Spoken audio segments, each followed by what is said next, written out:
What's up, everybody? Excited to be here again. Today we're talking with Scott, and Scott wanted to talk about dropshipping stuff. So we're going to have a conversation about dropshipping stuff. What's up, Scott? Oh, not much, Jack. Again, I just wanted to thank you for being your instructor. I'm one of your students. I tell everybody out there on YouTube, get his course. It's helped me immensely. I just had a few questions that I don't think that you covered in the course for me that would pertain to me. So that's why I wanted to talk to you. I drop ship off of Sam's Club a lot, and I know that you are a Walmart person, and I know they're the same company, so I'm hoping you can help me with this. Somehow I got flagged as a drop shipper on Sam's Club. And I'm sure you've heard this before, and it's been puzzling me to how I got caught because I use ZikAnalytics because you had the guy on from Zik. So that got me in. You know, I went down that rabbit hole, and I found it really cool. But anyways, I wanted to know if you thought that the volume through my account flagged it, or I also heard that Dropship Tyler, he also said that that if you use Cashback a lot, that it could flag it on Amazon. Like he says he only uses it 13 or 14 times and it could come up. I thought maybe it was because I was using a credit card instead of gift cards, you know, like maybe they could track my address like that. I thought maybe, now listen to this one, Jack, I would call up for returns, and then they actually looked at the computer and saw it was me, you know, going, why is all these things going through it? I also thought that possibly it was because I wasn't hiding my IP address like you suggested, like with the, I forget what that's called. Yeah, there's a lot of different ways to do that. So that is my question to you. Please help me. Yeah, I don't know how Sam's Club feels about dropshipping, but that's the first thing that you have to understand is that there's three different ways that sources can feel about dropshipping. They either completely disallow it, in which case as soon as you get caught, your account will get banned, or they completely allow it, in which, like Home Depot, you're never going to get banned from Home Depot for dropshipping. Or the third case, which is Walmart, they in some situations like it, and in other situations don't. But it's not like black or white, right? So I don't know too much about Sam's Club. It may be owned by Walmart, but that doesn't mean that it's operated with the same philosophy. I don't have Sam's Club in my head as a source that is completely cool with dropshipping. And their actual thing, like they said, you can't use more than 20 addresses. So I really think, Jack, that it's set up like Amazon is, like on Prime, because they instead of it calling Prime on Sam's Club, they call it. There's another word, I can't, premium shipping or something like that. But I was wondering, you probably know how you get caught using Prime on Amazon, correct? Yeah, well, what do you mean by, like, you can get caught for that, and there's things that you can use to prevent it? Basically, if you use it too many times, it brings up flags, correct? Yes, but if you have a personal account on Amazon with a history of being used as a personal account, and then you start using that for drop shipping, it may take years for them to notice. And ultimately, with Amazon, years for Sam's Club to get me. Yeah, I'm a new student to you, so I can tell you what happened. I actually sold. This might be helpful to your students. I sold over 45 items in one day, drop shipping. As a new student, wow. Yeah, that's intense. I actually at my most, I made $155 in one day. I also. Right now, since I've gotten caught and I can't use the free shipping, I'm making right around $30 a day, so you can see the drop-off because they took the free shipping away. And I'm just hoping... So are they letting you place orders? I actually have another account now. Okay. You know, but what I'm asking you is do you think that I should get like maybe some family and friends that have separate accounts?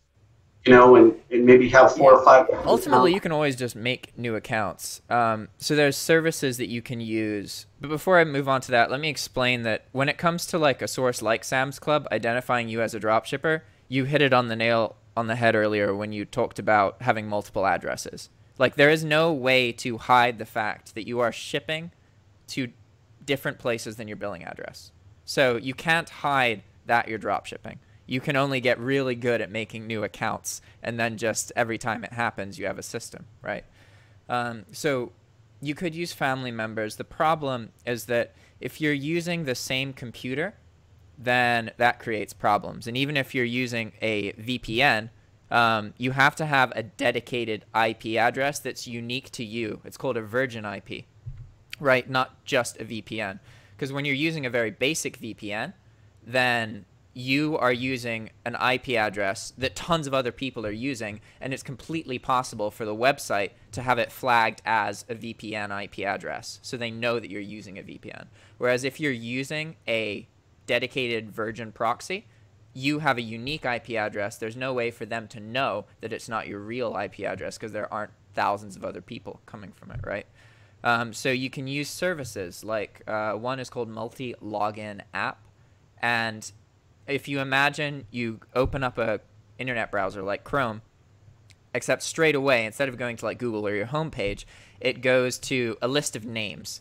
And it's like, okay, do you want to be Bob Joey, or do you want to be Raphael Omnatepi?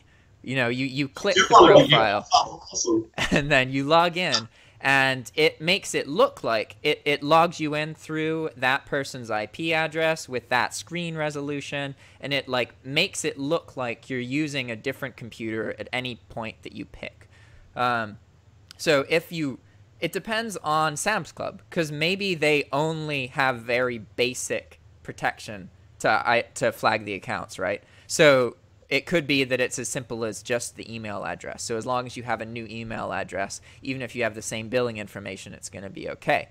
It really depends. I don't know too much about Sam's Club, but I do know that if you want to have a more reliable ordering account on a service that can prohibit you, like I use Prime daily to dropship items.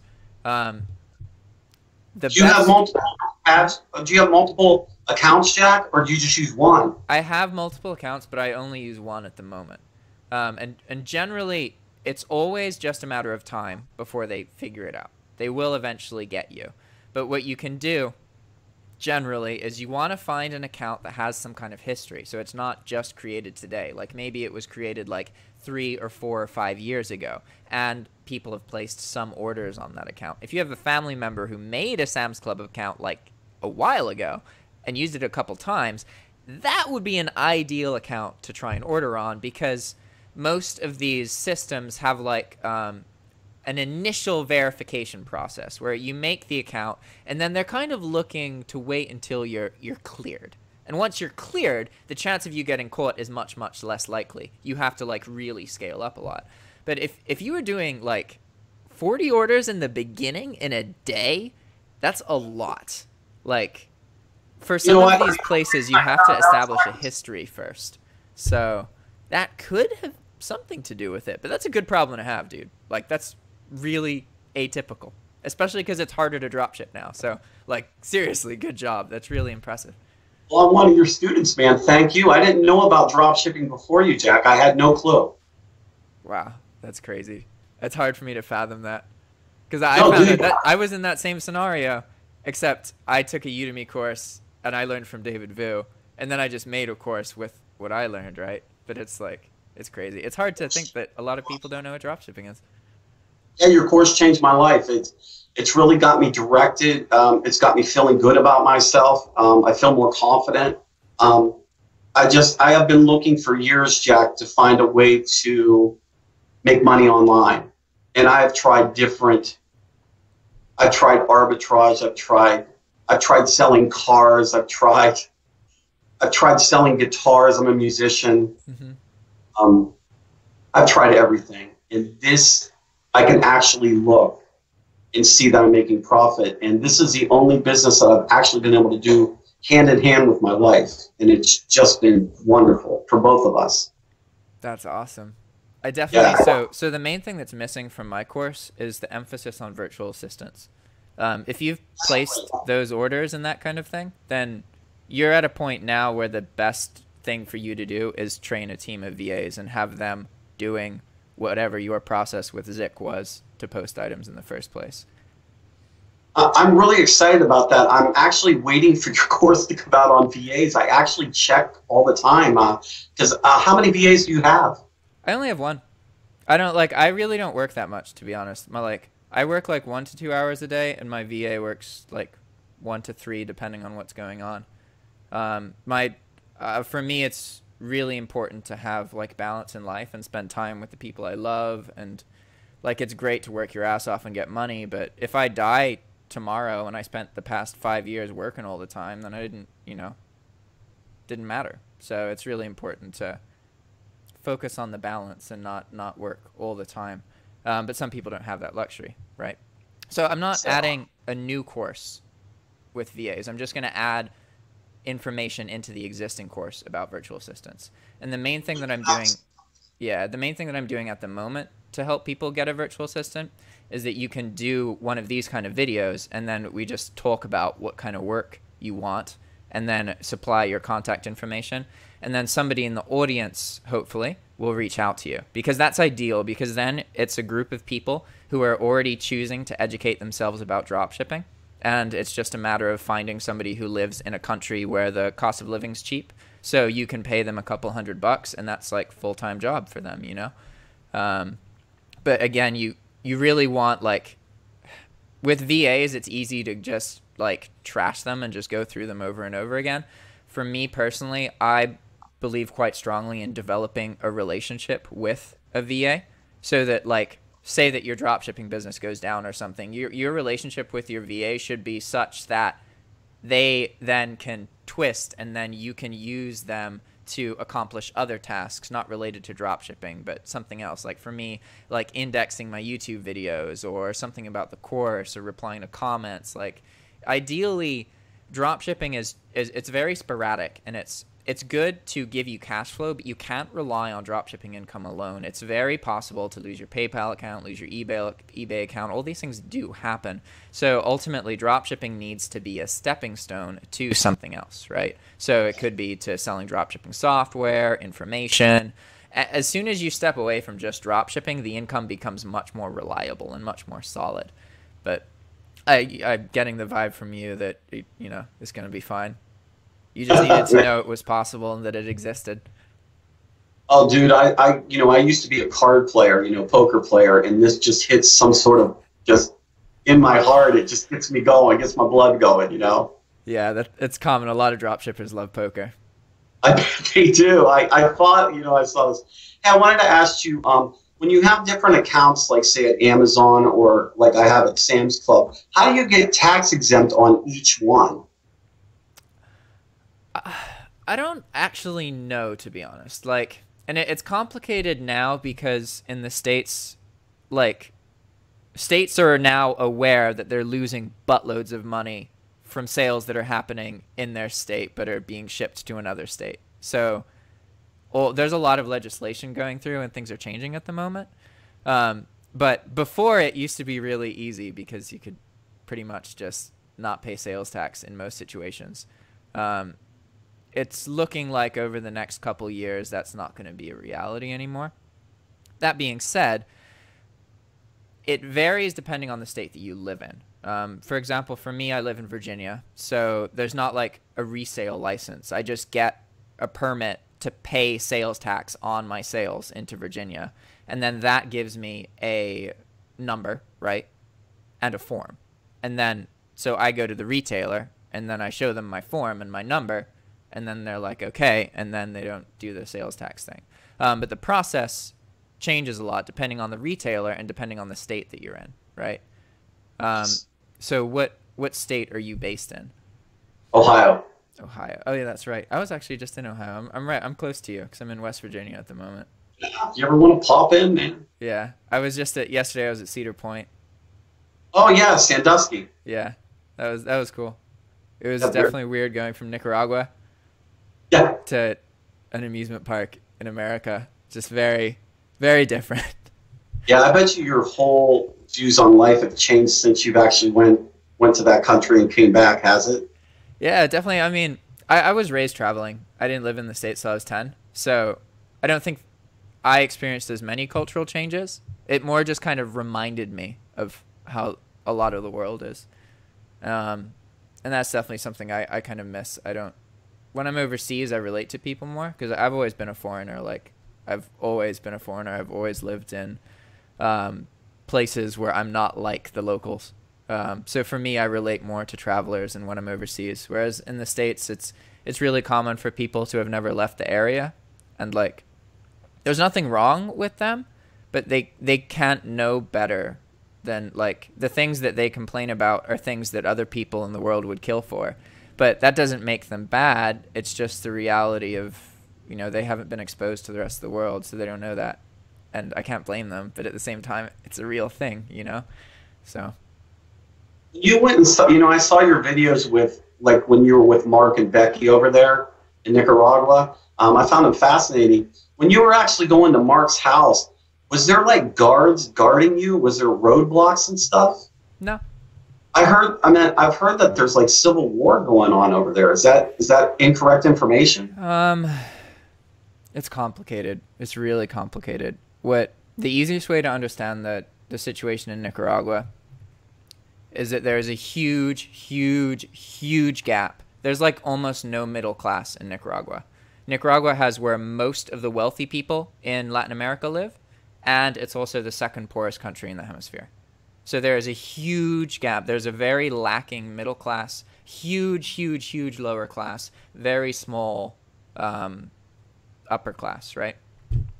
There is a lot of resentment, especially in young people there. It's hard to find work. Genuinely, it's hard to find jobs. You can, but it's not easy. There's not a whole lot of work available. It's tricky. And there's people who are interested in manipulating these emotions, right? And to give you some perspective, like, imagine this scenario. Imagine that you want to rile people up and the government makes some kind of move, so people are a little bit angry. And you're in a country that was war-torn for a long time. There's tons of people who've already killed people and don't do that anymore, but they don't have anything else going on in their lives, right? So you could very easily hire somebody to try and kill a cop. Oh my. Right? That's the thing. Why? Because then it puts people against the government. It easily creates, because then obviously cop's going to defend themselves. Whether the cop dies or not, it doesn't matter, because the cop's now going to attack a civilian. And to the people who are incredibly angry and easily riled up, like, they don't know that that person's hired.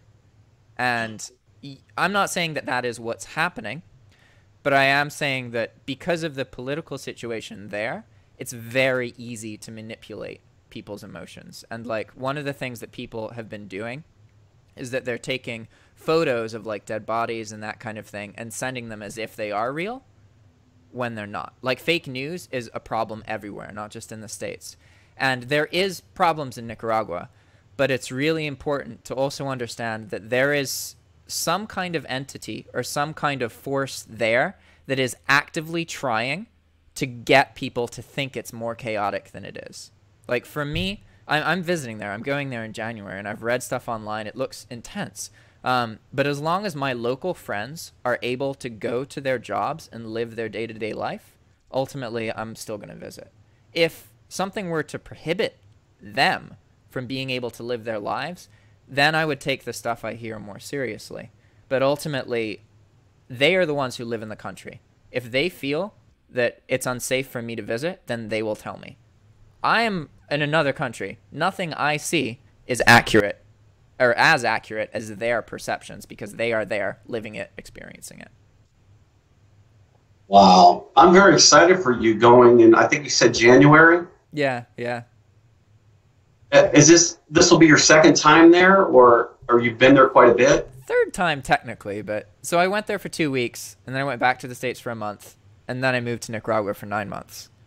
And then I came back to the States. And that was, I came back like 3.5 months ago. So I'm like just getting used to being back into the States now.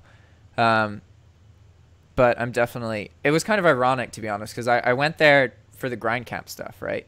And I am not in communication with a single individual from grind camp. Not a single person. All of the people that I'm close to are the people who supported me after I left grind camp.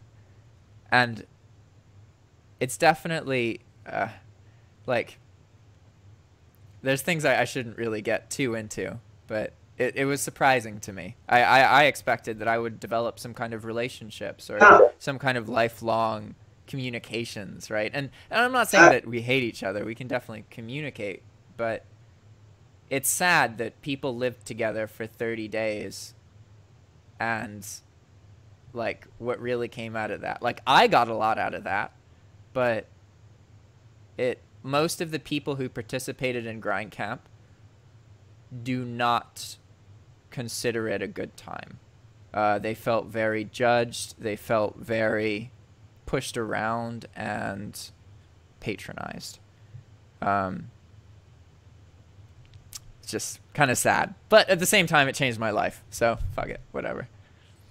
Yeah, I noticed on your videos, being I'm your student, that you and Mark were doing a lot of the videos together, and then all of a sudden he kind of disappeared and he wasn't in the videos anymore. And I thought maybe you guys just had like a disagreement on maybe drop shipping. I didn't know if it was something personal or if it was actually over business. Yeah, it's all of it, all the above, really. So I honestly used to really, really enjoy making videos with Mark. He was the first other YouTuber that I worked with. But Mark's a selfish person. He has so much money that he can do things that appear to be like he's looking out for people. But the reality is that he really is always looking out for himself. And the second that something changes and it's no longer in his best interests to treat you well, he's going to shit on you. Like, I mean, and you can tell, like, he does that to people who message him. You know, I've heard him say, like, we met up again, and then in one of the calls, he responded to an email and told a guy to kill himself. And it was just like we were supposed to make that course together, as you can tell from the beginning of the course. Yeah. That was very much supposed to be a thing. And ultimately what I discovered is that I shouldn't have ever listened to him, and I should have always have made it as my own course. The course led to us having a falling out. He didn't want me to publish it. I'd been telling him for a month, this is when it's going to be published. This is when you need to do the videos. This is what you've communicated to me. And he's like, Mark isn't in a position to work with any individual over a long period of time because he's lost control of his life. Like, he's an incredibly wealthy person and has loads of money, but he has so much shit going on that he doesn't even, like, he's aware of what's happened in the past week, but not past that. Like, for example, there was a scenario where they bought some gift cards and they were selling gift cards to people, and the people that they were buying the gift cards from, and when I say they, I'm talking about Mark and Carlos, they got scammed, basically, right? So they had a bunch of orders for these gift cards, and one of the guys who placed the orders had placed $800 worth of orders, and he didn't get refunded. And so this is a guy that I'd done a video with, like we're doing a video now, right? It was public on the YouTube channel, so I feel like I have a little bit of a connection with the person.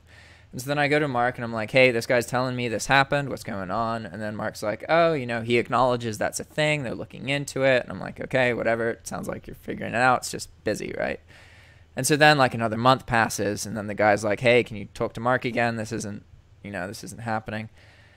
So I go and I talk to Mark, and now he's changed it and says that the guy's a scammer. And like, it was interesting because the message immediately above from a month earlier stated awareness of the scenario, and then the message below that attacked me for believing this person and said that it's bullshit.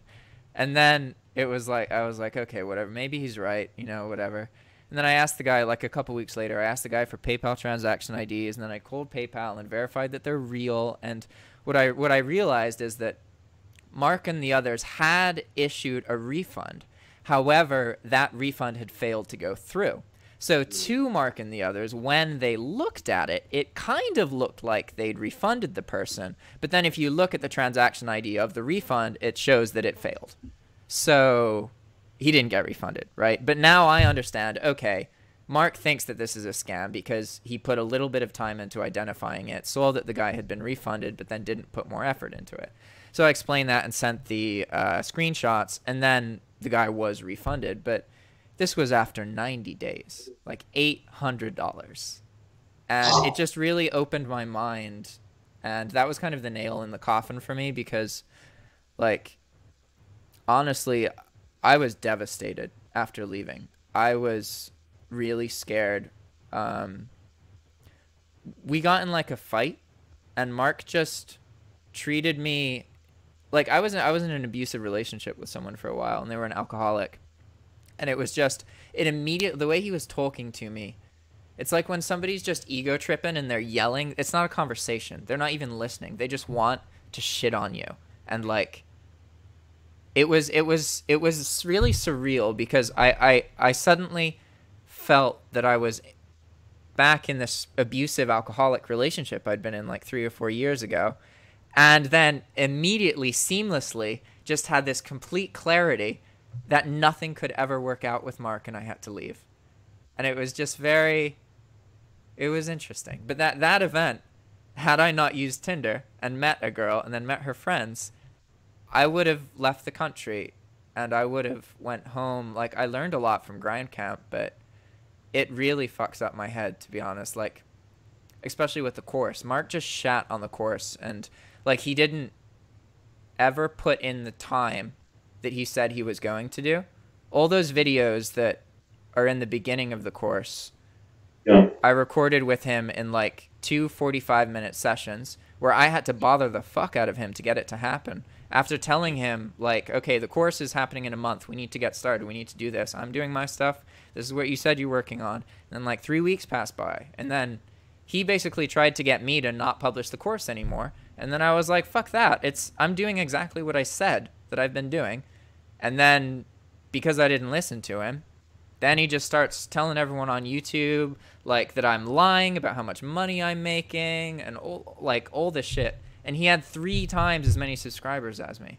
So I find myself, like, in this foreign country, around people, I don't know anybody, I'm living by myself, and there's this YouTuber who's 3 times as big as me, just shitting on me. So all my videos are getting, like, 75% dislikes. It was, like, fucked, man. Like, really fucked up. And I'm not the only one who's had that experience with Mark. So this is the first time I'm talking about this because it's going to be public. And for a long time I didn't want to, because like I don't want to come off the wrong way. Like, going to Grind Camp changed my life, but it's important to understand that it wasn't an opportunity that Mark gave me. Mark didn't change my life. Mark made a scenario, and then I got myself there. He told me it was going to be a thing, and I went there. I made that happen.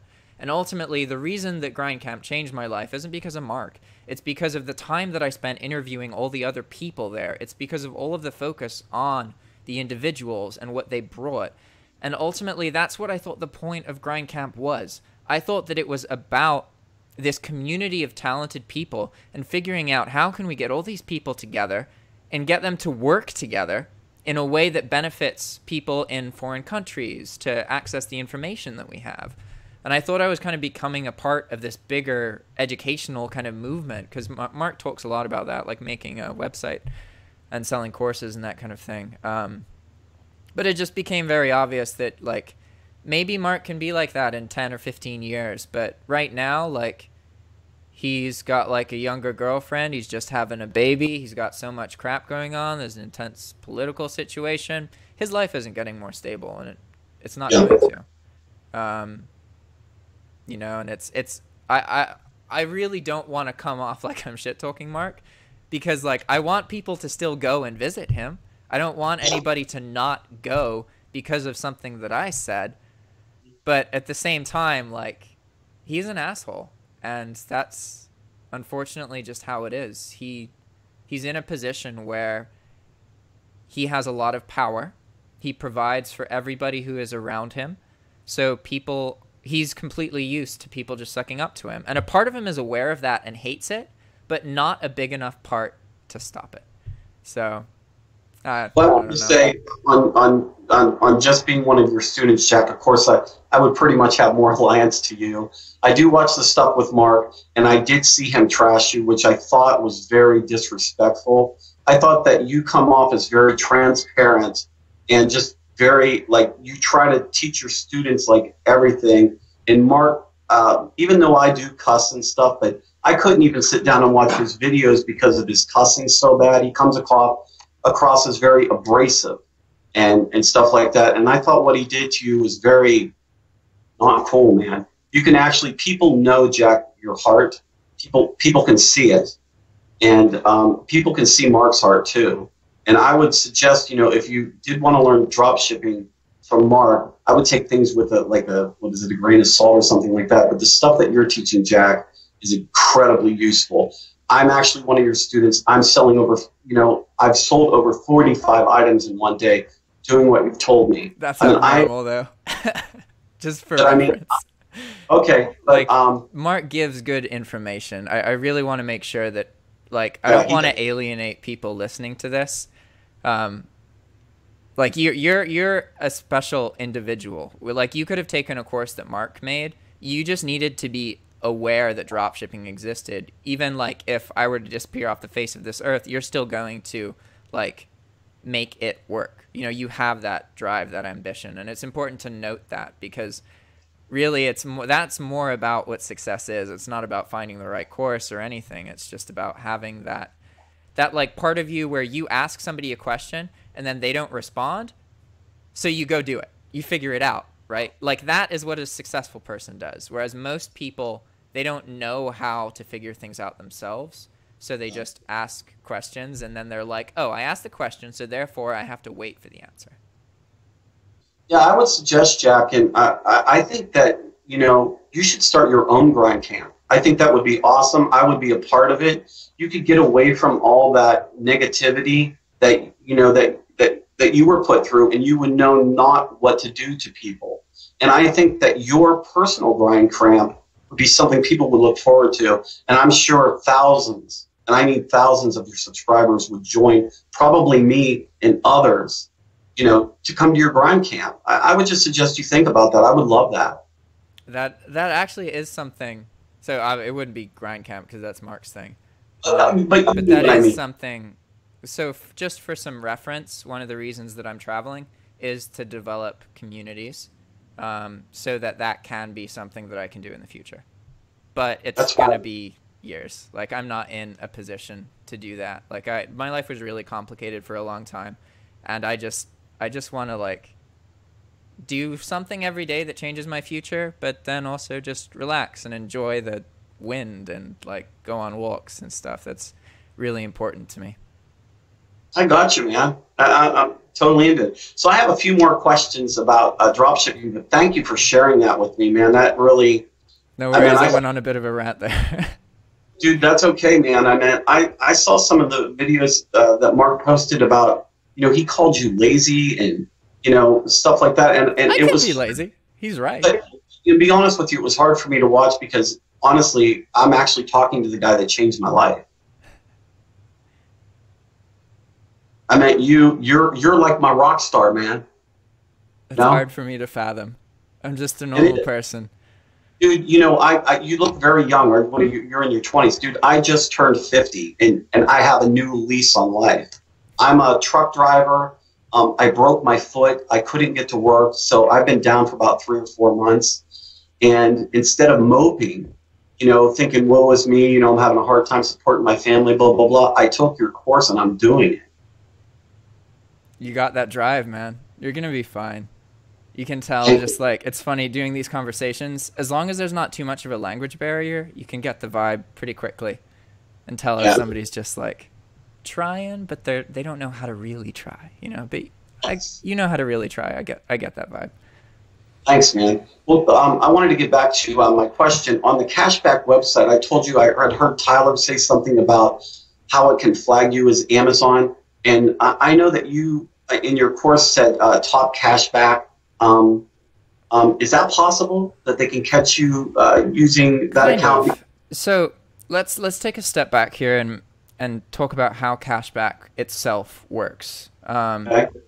So a lot of people think that like you go to these cashback websites and when you get the money, people think that you're getting the money from the cashback website, but that's not really what's happening. So all retailers have like a kind of pre-established agreement with cashback services. And they're like, all right, we offer 5% cashback.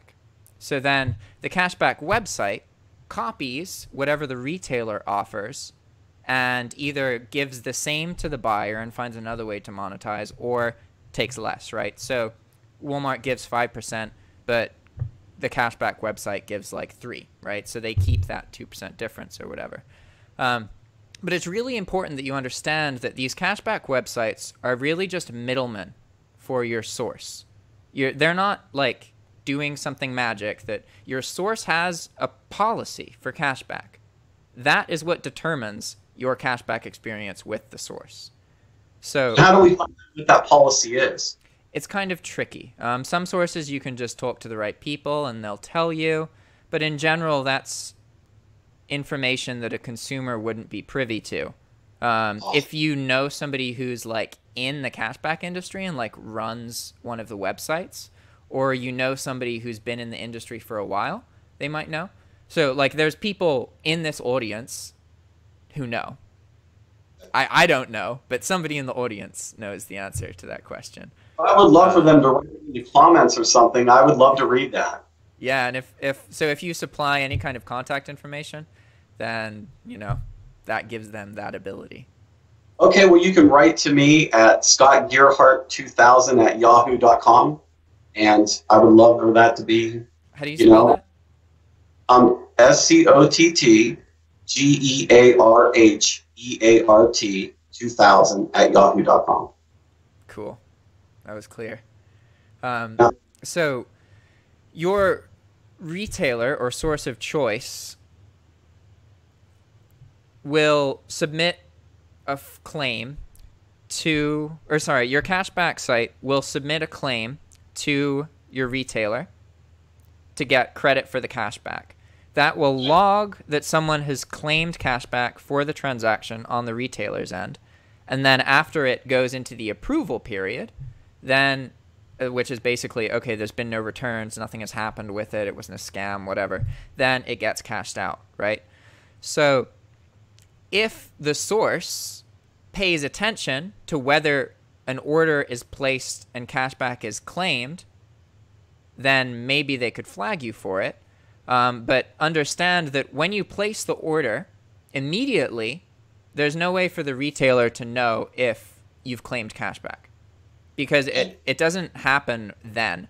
The order exists, and then your cashback service sends a thing to Walmart or whatever, and is like, hey, for this transaction, we're the ones who gave you that. So we want our cut. So it is possible that using cashback may increase the chance of getting banned. I can't say to how true or how true that actually is. Well, it was brought to my attention, as I told you, I don't mean to keep bringing up Dropship Tyler. I actually don't know. I like Tyler. He's cool. Okay, cool. I just wanted to make sure things were cool with you guys. But he said that on one of his videos that he said that he doesn't use it over 13 times in one day on his Amazon account because it will raise a flag. And I was just like, what? I thought maybe that's how they caught me, at Sam's Club. So you have to take, it's possible that Tyler is privy to some kind of insider information, and he knows that for a hard truth. However, most e-commerce and dropshipping people, they operate on a lot of truths that weren't founded in data. Like you make a change and then your sales go up, so you consider the change to be what caused your sales to go up. But oftentimes it's just happen chance. Like you can do nothing to a store and one day it does like $800 and the next day it does $2,000. Like that's normal for a lot of stores. So that really complicates things and is why, like, basically no matter who you're talking to, you have to take everything with a grain of salt, I I trust Tyler. I like him, definitely. Find him informative too. I find both you guys, you and Tyler, very well spoken. It's like when you're being taught as a student, like I'm a student of yours, you have to keep it interesting. Like you will lose me if you can't. You'll lose me. That's how I think. And the way you teach, I don't know if anybody's told you, but you have that gift. It's amazing.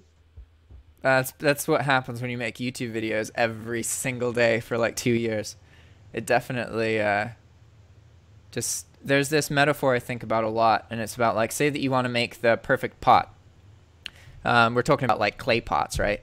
You could read all the books, do a bunch of research, try and make a perfect pot, or you could make 100 pots, and one of them will probably be perfect. And so I very much iterate. I live my life off that second way. Like, most of us think so much about things when really we just have to expose ourselves, and we're going to learn. You can't be exposed and not learn. Like, that means you stopped exposing yourself. You continuously expose yourself, you learn. That's how humans are, right? So as a teacher, I find that it's not so much about me providing information. It's about me helping the student figure out how to teach themselves, how to feel like they can actually teach themselves. Because ultimately that is what, like, teaching isn't about teaching somebody. It's about, showing somebody that they don't need a teacher, that they can, like, educate them.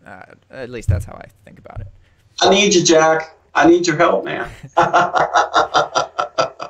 Well, hey, I wanted to get, so I've tried I saw your video where you tried, like, I think it was 100 different listing softwares or something like that. I can't remember exactly. I just showed, I did a video recently where I showed like 34 different tools. Yeah. Well, I think in the 4 months that I started, I think I might have tried 34 different tools. I don't know. I did like a lot of the, the trials and stuff like that. Mm-hmm. My favorite was Pricematik. I loved it. It was like the Cadillac. I liked the way it was set up and stuff, but it only does 2 suppliers. It only does, Amazon and Walmart. Mm-hmm. And I noticed, like, with that DSM tool, it does maybe, 5 to 10. I can't remember. It had Kmart and stuff in like there. But Hydra Lister, it lists from I don't know how many different suppliers. Yeah, like hundreds, yeah. I love that about them. And I was wondering, I don't like Hydra Lister. It's a bit clunky. I don't know if that's the word used. I'm constantly having to redo everything in there. And I wonder if there was a suggestion that you had for like a new lister that maybe would cover as many as Hydra Lister does that I'm not aware of. So Hydra Lister was unique, but it's outdated now, and it's being depreciated. Because the people behind it no longer work together. And also, you can't use Hydra for bulk the way that I do now, because you can only post 4,000 items per month. So the only way to do bulk on the scale that I do is with your own software now. It's not something that you can really do with listing suites. But to get back more to your question, there is a lot available. And when it comes to specifically listing, the closest thing to Hydra Lister, I think, is Black Lister. Let me write that down. Lister. All right. And so you can think of Hydra Lister and SKUgrid. Yeah. That same relationship is similar to Black Lister and Pricefox. So they're technically separate, but Black Lister, well, it's weird because originally they all used to do a specific thing, but now all the tools do like everything. So you have repricers that also allow you to list, and you have listers that allow you to reprice, and it's... Do you know how many suppliers Black Lister has on it? Is it as many as Hydra Lister? I can check. Let me see. Hydra Lister has the most suppliers by far. And then I also heard you talking about on one of your videos that Hydra Lister was going to turn to Viking, I think you told me.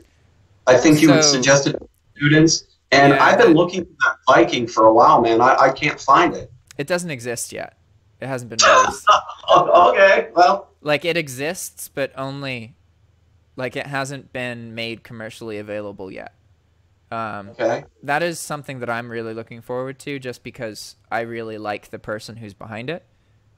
He's done a lot of good things for me. Like, to give you some impact into who he is as a person, Like when I dropship using the style of dropshipping that I do with like 100,000 items, that loses the lister money.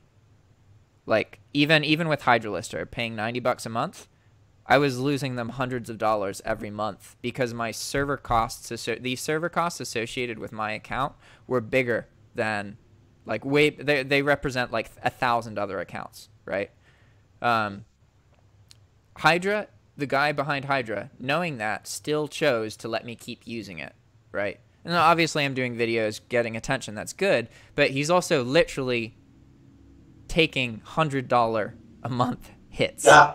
Just, I got it. you know, and even that being said, he would still then give me Hydra Lister for free. So he very much, like, a lot of people could have just been like, oh, you're just abusive, you know, it doesn't matter, you have a YouTube channel, you're getting publicity, you're costing too much money, you know, they would have just been like, whatever. But he was very, like, he's always worked with me. I've had a couple conversations with him, and he actually cares about integrity. He's a more moral person. And a lot of these listing tools, they're just, like, created by a bunch of different people from all over the world, and they don't really have, like, something joining them together. I'm at the Blacklister webpage now, and it says over 200 suppliers, so. Can you see Sam Club's on there real quick? Yeah, sure. Thanks.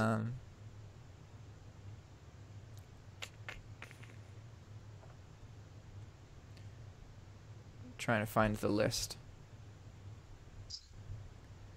So you're telling me that Blacklister is better than DS Genie, right? I'm just joking. DS Genie is very unique. It's definitely like, it's something that you can use to make loads of money off of an eBay account that doesn't have a whole lot, like, it's not a big eBay account. But at the same time, if you know what you're doing, you can do that with a lot of tools. But I don't want people to think, like, I'm not a fan of Mark, but that doesn't mean that DS Genie isn't, like, a valid tool. I was just joking, Jack. I was just totally joking. Hey, supported sites. Okay, I think I found it. Okay, we're looking for Sam's Club. Yeah, samsclub.com is supported. Hey, I'm doing that today. They got some sort of trial thing? Probably. Let's see how it works. That's awesome. I actually don't have an affiliate link with them. Oh, you don't? You want me to wait? No. Okay. Oh, my Lord. Yeah, that's great. Do you use Blacklister at all? No. I can't really use... I have to use, like, I'm really close friends with a programmer. And, like, Okay. for us to use listing software for our stores, it costs at least $1,000 to the software a month. So it's just, like, it's not... It doesn't make sense. Like, financially, it's not a good decision. So I'm looking at PriceFox right now to see if PriceFox has... Price is, like, comparable to Hydra Lister and SKUgrid, or? I think it's actually cheaper. I think maybe SKUgrid and PriceFox are the same, or SKUgrid's a little bit cheaper, but Blacklister is cheaper than Hydra Lister. Let's see. Yes, okay, so Sam's Club is supported on Hydra Lister and on on Blacklister and on PriceFox. That's awesome, man. It's true. I tell you what, I only have, I want to say, a couple hundred listings, and with you saying that you have like 100,000 listings, dude, if I had hair, I would pull it out. You know what I mean? It's the craziest thing. That takes a lot of balls, man. I mean, you are responsible for a big-ass store. That's amazing. Yeah, I mean, it doesn't... There's people who earn as much money as I do off of, like, 15 items. To give you some perspective. Like, it's very much like... It is cool and interesting and intense and intimidating. And honestly, that's why I do it, is because like, getting used to being able to handle that emotion enables me to deal with pretty much anything. Like, shit goes wrong, and it's just like, yeah, whatever, you know. Yeah. You know what? Talking about things going wrong, my out of stock. I saw a video that you did with Mark, and I'm sorry for bringing up Mark. No, it's I know fine. You can always bring up other people. Like, I want anybody watching this video to be more aware of the other people who talk about dropshipping stuff so they can educate themselves. Like, I have history with Mark, but that, you know, people listening to this can benefit from his videos, you know? It's still very much a thing. Yeah, that's cool, but what I'm doing on my returns is the same way that you suggested, where I'm claiming that that the buyer is requesting the return, and I'm just saying I'm sorry and this and that. And I was wondering if you're still using that, or instead you're actually contacting the buyer and having them say that, and how much does eBay actually go back and look at that information? So eBay has, as far as I understand, eBay can automatically tell if you are canceling orders claiming that the buyer requested, but there is no message from the buyer. That would be a very easy thing for eBay to flag you, right? Because they can easily look at the numbers on your account and see that you have these cancellations for these transactions where you never received a message. So it doesn't make sense that, you know, that they could easily identify that. Honestly, now I have this kind of like one prompt called an order replacement prompt that I use for pretty much all situations. Okay. So this is whether there's like another item available, or it's completely out of stock, or if the price is wrong, or the quantity is wrong, or whatever. And so you say something along the lines of, hey there, I've made a mistake with this listing. I'm currently unable to ship it as advertised. Don't need to say anything else. You do not need to give sentences about how you're sick or there's a warehouse problem or whatever that bullshit is. Just be quick and use as few words as possible. It's really important with customer service because the more words you use, the more likely you are to miscommunicate. The buyer will look at one sentence and it'll piss them off. They won't read the other sentences. So you have to make sure every single word has a specific purpose. So you acknowledge, okay, there's a problem with this order. Immediately, you then have to take responsibility for that problem. You have to make sure that the buyer doesn't think that you're blaming the buyer. So you can do this by saying, I made this mistake, I take full responsibility for this mistake, and I would like to offer you this solution. And so then the solution is that you can order any replacement item in any other item in my store for $10 more than what you paid for. So I don't have the $65 item you want, so I'm offering you any other item in my store for less than $75. So that's an incentive. And also, when eBay looks at this, they see that you're like, hey, you're trying to work with the buyer. You're giving the buyer options, so they really like that.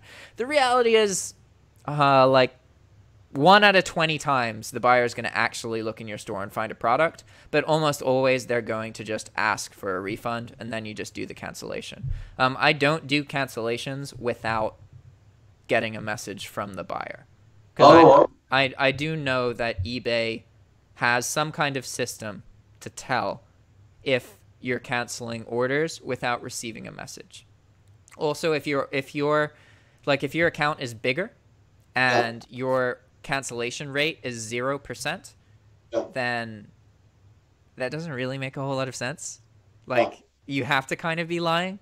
So I will be honest about it, just enough so that my cancellation isn't 0, but not enough so it's anywhere near close to getting me in trouble. But when you make an account in the beginning, you can't really do it that way. But having this prompt is great because you can modify the prompt because it basically addresses any problem. You want to make sure that the buyer doesn't feel like it's their fault, that you take fault, and then that you offer a solution. So usually you can just copy and paste that message and maybe change a little bit of the beginning text. I got you. So what I hear you saying, I want to make sure, is that you actually do wait for a response from the buyer. Yeah, now I do. How long did you not do that? Oh, gosh. A long time. Like, I mean, I've tried everything with out of stocks. I've tried doing absolutely nothing as a general rule and just waiting for the buyer to open an item not received case. So the logic behind that is that that would get you bad. That would get you bad feedback. Yeah, it gets you bad feedback, but it doesn't affect your eBay account's actual metrics that could get you banned. Like, you can have 1,000 item not received cases open, and as long as you close them all with a refund, your account's going to be okay. However, actually, that's changing. They are going to start punishing people in certain like, basically now, I think it starts this summer. If there's a certain category where you have a high rate of item not received cases, then in that specific category, they're going to charge you higher final value fees for your item. But again, it's not, your account's not getting banned or anything. So, like, it's technically better for your account to do nothing than it is to be honest and admit that you have an out of stock. Because if you admit that 5 times and you have 100 sales, your account goes below standard. Whereas if you do nothing 5 times, maybe you get some bad feedback, but your account doesn't go below standard. I don't recommend that as a way to handle out of stocks. My point is that I've done a lot of different things with out of stocks, also including like purposefully sending the wrong item. That was something I did for a long time. And the conclusion that I've come to is that it's good to have one of these generic responses, because then you're protected if an eBay rep's looking at the situation. Because to the rep, yeah, you're out of stock, but you are trying to work with the buyer. And as long as you do that well, they like that. So most of the time, they're not going to ding you for it. Whereas if you don't have that written history, then like there's the rep can't really, I mean, it's obvious, you know, there's nothing, they can't be like, oh, you tried to work with the buyer, because you didn't. So what are they going to do? Gotcha. How do you stay up to date on all the changes that eBay does all the time? I just read them. Like they submit a seller update once every quarter. So they have a spring, summer, fall, and winter seller update. Typically, summer is the slowest, so that's when they're going to make the changes that like may be the most controversial, and then they give it more time to kind of even out and slow and fix or whatever the changes they did made. And then once fourth quarter comes around, then usually they're not going to make major changes at the busiest time of the year, right? But usually you just read those seller updates. You can go into My eBay, and then if you look at your seller dashboard, there'll be all of the recent seller updates there. That's awesome, man. I didn't know that. Actually, I didn't know anything about the defect rate until I actually have 2 on my defect rate. It's because I kept hitting the button that said I was being honest, and I was saying I'm out of stock, you know. And then I actually happened to just see your video on never do that, and I'm like, oh my god. I went to my eBay account and I looked and I'm like, I've done it twice already, you know, and but I'll never do it again. Yeah. You know, that's not going. Like, I remember you said it's better to do nothing. You know? Yeah. And, you know, so I understand. I'm still learning. I haven't been doing this nearly as long as you, but I am trying to basically make you proud as your student, and I'm trying to make my family proud, you know, to be an internet entrepreneur. You know, I'm really trying my best to do that. Is there anything that I don't know about the defect rate other than the returns that I need to know that could affect that? So there's 2 variables. As far as I know, at this moment, there's 2 variables that will get your account below standard. Those 2 variables are admitting that you are out of stock and canceling a sale, or letting any case get escalated without resolving it. So whenever a case gets opened against you, you have a period of like 4 or 5 days to respond to the case and resolve it. If you fail to do that, then eBay steps in and that will count as a defect. And both of these you have to keep pretty low in proportion to the rest of your sales. Like, we're talking about, like, once you have an established account, it can happen like 1 or 2 times out of every 100. But if it happens more than that, it's going to be a problem. So as long as you make sure that you are dealing with the cases, so you can always close a case by issuing a full refund, and it will not impact your account in any way whatsoever, as long as it is closed before that period of time happens. So those are the 2 things. Just pay attention to your cases, make sure you always respond to them, and move them on, right? Because, like, if you send a message and then 5 days pass, but you haven't given a refund, or the next step for the buyer, well, you didn't do anything, you know, so like they could escalate the case against you. You have to find a way to resolve it within that period of time. Unless like it's possible for it to get put on hold. So like say that there's an item not received case and the item was shipped out 2 weeks late, but there still is a tracking number and it does show that it is in transit, eBay is going to put a hold on the case for another week, even though you shipped the item late, just because like, yeah, you may have done it late, but it did actually get shipped. So therefore they have to wait. So stuff like that happens, but ultimately 4 or 5 days, make sure you respond before the case gets escalated. And as long as you do that, then you can run into problems on eBay, but they're more abstract and complicated and harder to avoid. Those are the two big ones. Yeah, I'm trying to stay away from that defect rate. You know, so it's over 5, you get your account suspended, and if you do happen to hit that over 5, how long do they suspend it for?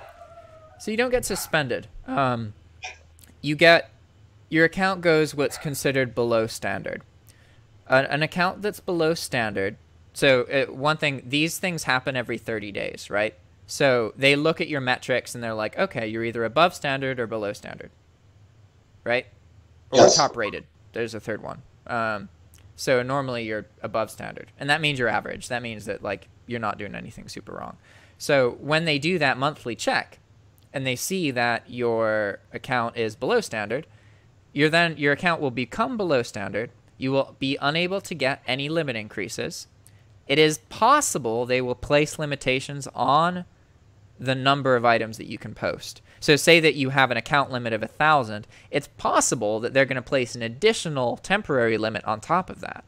But in general, that doesn't always happen. You won't be able to get limit increases with the below standard marking. And then the other thing that happens is that your final value fees go up. So instead of paying like 9.15%, you pay like 14% or something. Oh, like that. I didn't know that. Yeah, so that makes it complicated. Yeah, you know, talking about the eBay fees, I was concerned about, there's a button in your store that says, you know, once you return the item, you can get your eBay fees back. Well, now that I hit, you know, that buyer accepted, or, you know, that the buyer wanted to return, but actually I'm just stating that, I'm worried about getting my money back, because that means eBay could go in there and look at the account, see if it was done right, and I could get my eBay fees back. Am I wrong in thinking that? So as long as the return is closed properly, like the buyer opens up a return, you supply a return label, the item gets shipped, and then they get refunded, yeah, your final value fees are automatically going to be taken care of in that scenario. However, say that you provide a return label, the buyer fails to respond within a week, eBay closes the case against them, but then the buyer actually sends the item back to you. In that scenario, you would then need to refund them through PayPal and talk to eBay and be like, hey, the buyer returned the item after the case was closed, and I want a refund on the final value fee. So in that scenario, you have to manually do it. But as long as the return is being opened and closed through eBay properly, then you don't have to go and find the refund for the final value fee. It's just going to happen. Oh, that's awesome. I thought I actually had to do something. No. Well, there's something I learned again today. That's awesome. Do you know how long that defect rate, like I have 2, like I told you, how long before that's issued off of my account? It depends on the size of your account. So typically, eBay will look at the past year, but when you scale up, and I don't know at what point, they start looking at 90 days instead of a year, which is huge. Like, that gives you so much more flexibility because, you know, it's a quarter as much time, so it's way easier to improve. If you're new, it's not a direct percentage. Like, it's based on the number of transactions you've had. So if it's less than a total amount of transactions, then there's a hard number you can't go past. Because, like, they can't make it a percentage, because you could get 3 sales and then have 1 unlucky one, and you have a 33% defect rate. Like, Yeah. So it can't work that way. It used to, but it doesn't work that way now. I don't know how long it would be. I would imagine that in your case, it's probably a year, but two's fine. Like, you're going to be okay. There's people who've done, like, 10, 15, and that kind of messes things up on a more permanent way. Jack, I actually found out that my eBay account is like unlimited because it's past 04. Mm-hmm. I think you said something about 04, so I have unlimited whatever. And I actually used to sell cars for really high prices. So PayPal or eBay doesn't see me doing anything wrong, and I'm able to do a mass amount of business. That's good. You know? Yeah, I know. And then my buddy actually had, Jerry here, he actually had an account like maybe 10 years ago.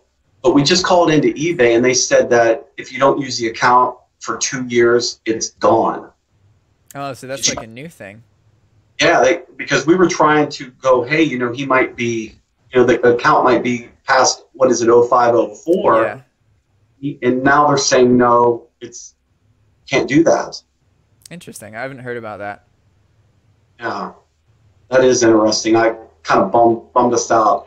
Also, I wanted to ask you about the Zik and the Chili Hunter. Is there a difference between either one of them, or they're basically the same? I think you can do similar things with them, except Zik is more focused on product research, whereas Chili Hunter is more focused on sniping. But you could still use both for the same things. Like, you can snipe with both of them. Would you suggest that I do that thing with the IP address that you do, or I meant like hide it, like with that what is it, incognito or something like that? So incognito won't hide your IP address. Oh. All incognito mode does is it hides your login cookies. So that just means that, like, eBay won't see that you're trying to you're already logged into this account. It doesn't have anything to do with your IP address. It's all about the cookies that the website stores on your computer. I honestly don't know enough about Sam's Club to tell you, unfortunately. Yeah. Yeah, you know, that's wild because, you know, the company's both owned by Walmart, and I guess I look at you as like a Walmart guru. So I just thought maybe, you know, you had done some Sam's Club on the side, but no, huh? I did. So back when I started dropshipping, I used to sell compressed air from Sam's Club. Because Sam's Club is a membership thing, right? You have to pay like a yearly service, yeah. But I don't nowadays. And now, like, at some point, I'll get more into, like, yeah. Because I got to bulk other things than Walmart. Walmart's, like, it's great to learn on, and it's great because it's smooth and easy to scale, but it's really competitive.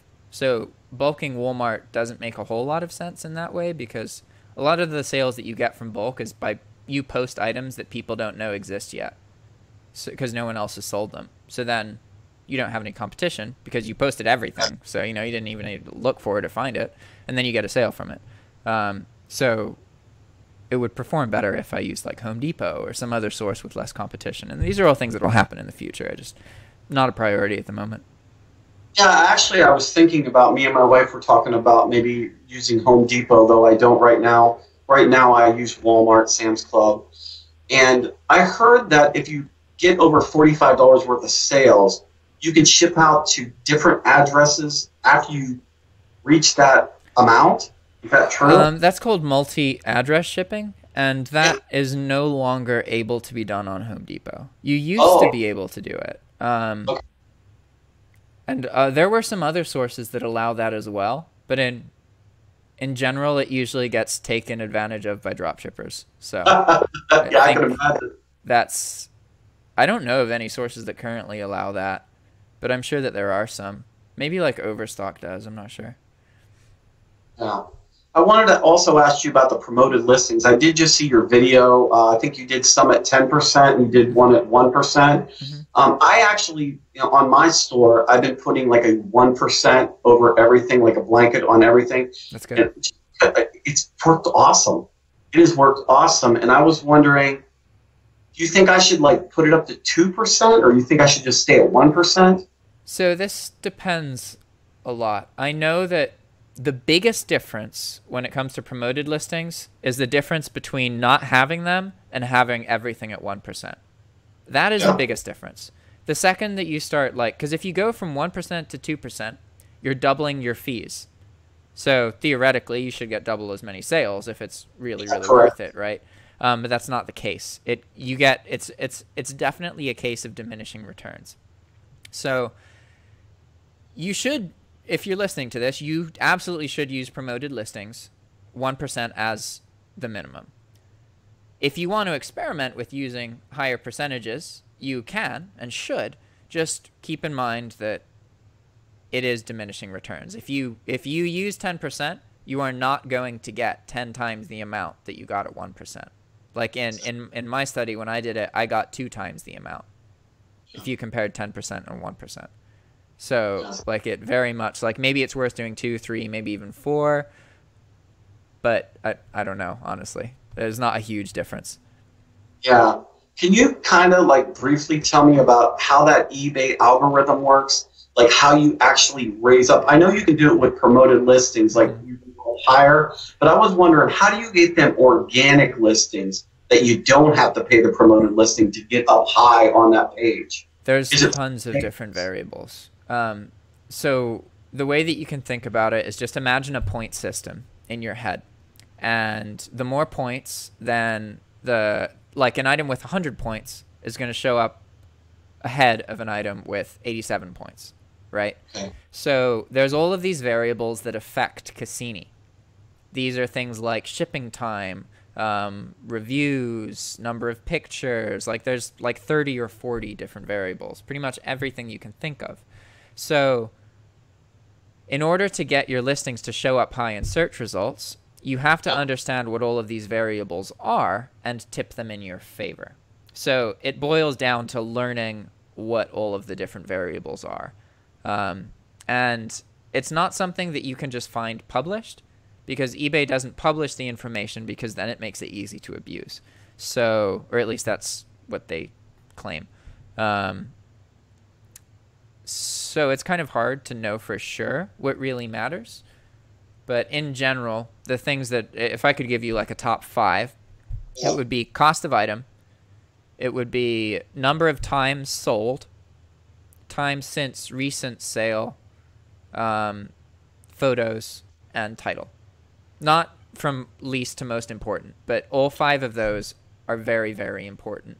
Title in particular, changing the title has some of the biggest effect on like sales amount and traffic. Yeah, I notice a lot of people do the optimization of titles, but I noticed eBay's kind of going to this like buy box thing, and it looks to me like maybe they're going more towards the Amazon thing, to where everybody uses the same title. That has to be scaring some people's businesses that they do that. Yeah, yeah, it's definitely scaring people. What's your opinion on that? There's always going to be some way to drop ship and earn money. It's changing. Like even right now, if eBay finds out you're drop shipping, you get punished. They lower your traffic. Like they literally like it's like you can imagine that eBay has a box next to your account and it's is drop shipper or is not drop shipper. And if it's checked to is drop shipper, then eBay is going to show non-drop shipped items before they show yours. So all of your listings will go down in search results. And so like that started April like 19th, something like that. And that's just a reality of how it is now. So like I've been existing even though my sales tanked, and that's just the new world. It's like I got to figure out now like how can I unlink my account so it doesn't look like it's drop shipping? Maybe I can't. Like, you know, who knows? That information out. I don't understand why eBay wouldn't like drop shippers, because they're making quite a bit of money off of all those. So it's not that eBay dislikes drop shippers. eBay sees that they earn money from dropshipper sales. eBay understands that dropshipping contributes to a large percentage, I don't know how large, but you know, more than 10% of all sales that happen on eBay. However, eBay does also understand, and they're right, that dropshipping in general is very degradative to the customer service experience. A lot of damage is caused by people who just put a bunch of items up, try and get into dropshipping, just put a month or 2 into it, and stop. Like, there's a lot of people who have sketchy services. They're like paranoid that they're even drop shipping, so they lie about everything to the eBay reps and to the customer. It's complicated. eBay, I think it's a good decision on their part. They should try and get both to work, but prioritize the items that are sold physically. Because the reality is that the physical seller has more control over the customer service experience than the dropshipper.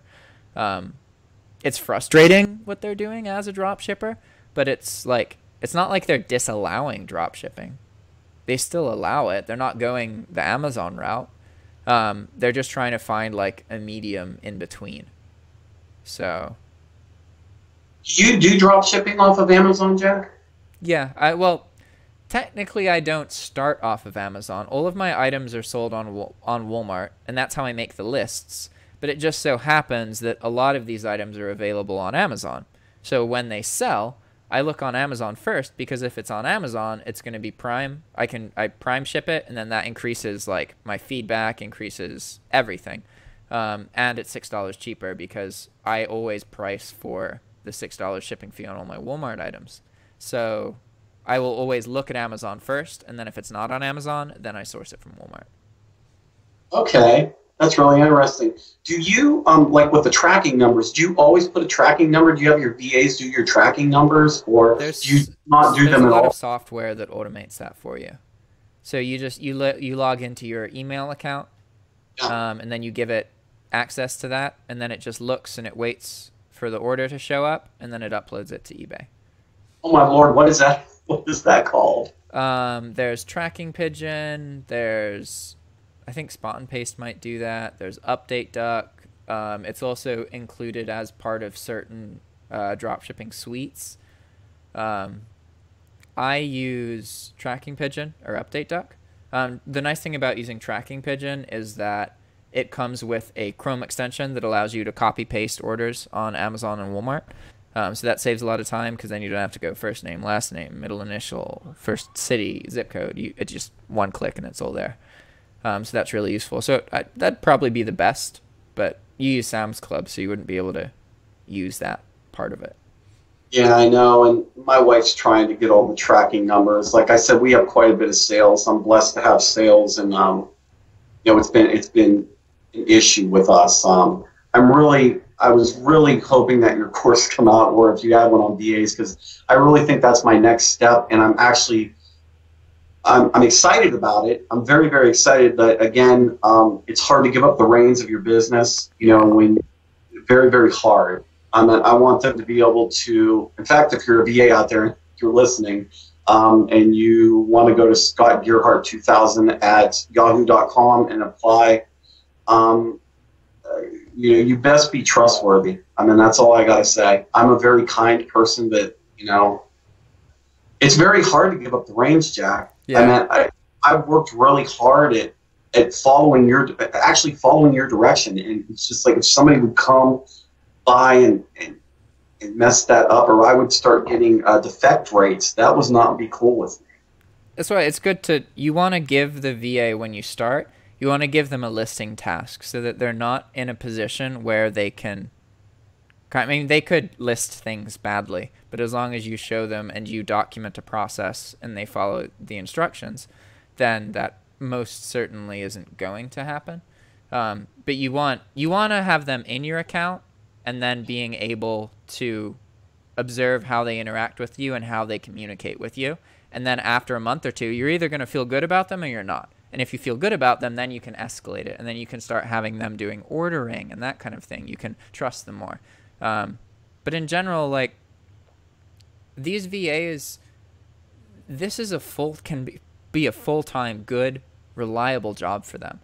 And that is huge. And most people, Americans especially, we have a lot of thoughts about VAs and a lot of fears and a lot of worries, but the reality is you just got to do it. Just start delegating work to somebody, and then that's the biggest thing that you can do for yourself. It's even bigger than getting into dropshipping, because having a team of virtual assistants can apply to every branch of your online life.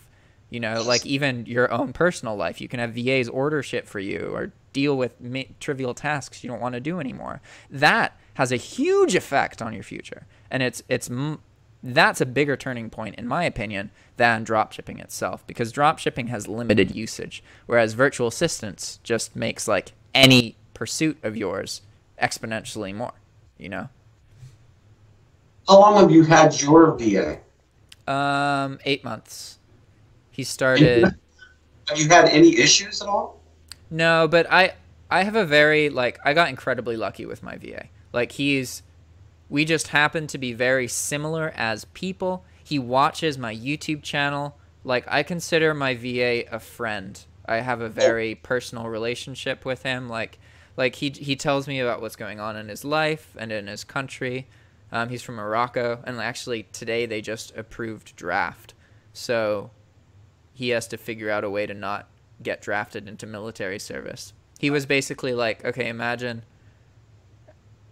that, like, you didn't like the person. So whether, I don't know whether you're, how you are about presidency, but you either didn't like the last president or you didn't like the current president, right? So whichever one you didn't like, imagine that they had a son, or imagine that that president had to rule for the rest of their life, and then they had a son, and then that son had to rule for the rest of their life, and then you had to go to war for that son of the president that you hated. And that's how he feels. Like, just like he doesn't feel good about, and a lot of the Moroccans don't feel good about their leadership, and now they're being forced to fight for their leadership. So it's, intense. Yeah, that's really it's interesting that you actually have a personal relationship with your VAs. Is that common? I don't think that it is, but I think that it's very important.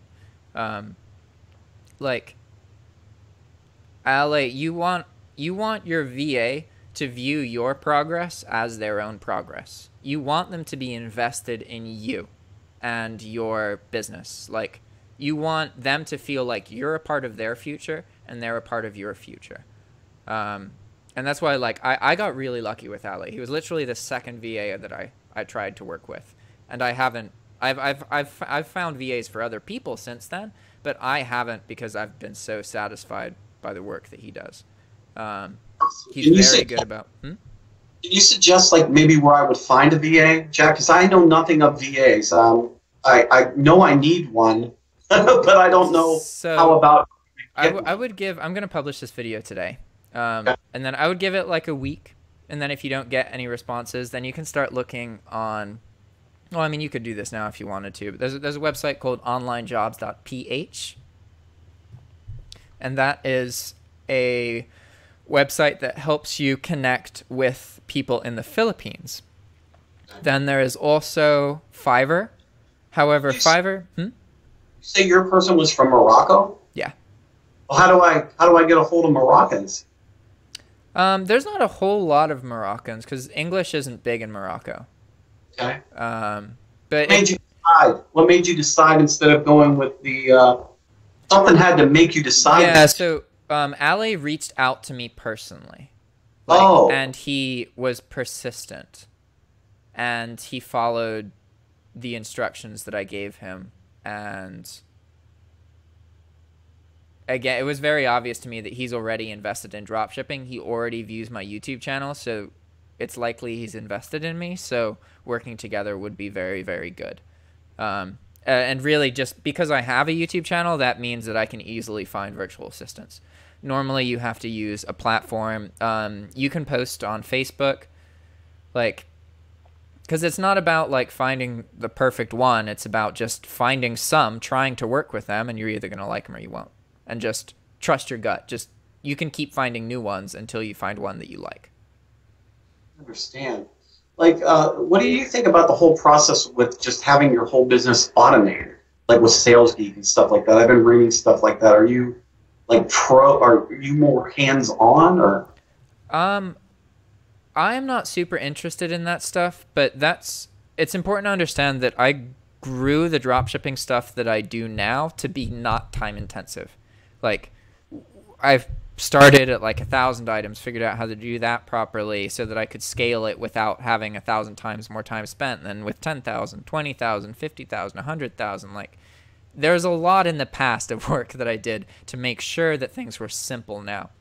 Most dropshippers, if they're earning a full-time living, they are working all the time, or they have a series of virtual assistants. So in those scenarios, it's much more incentivizing to automate certain parts of your business, right? Because you want to focus on the most profitable thing, which is posting items.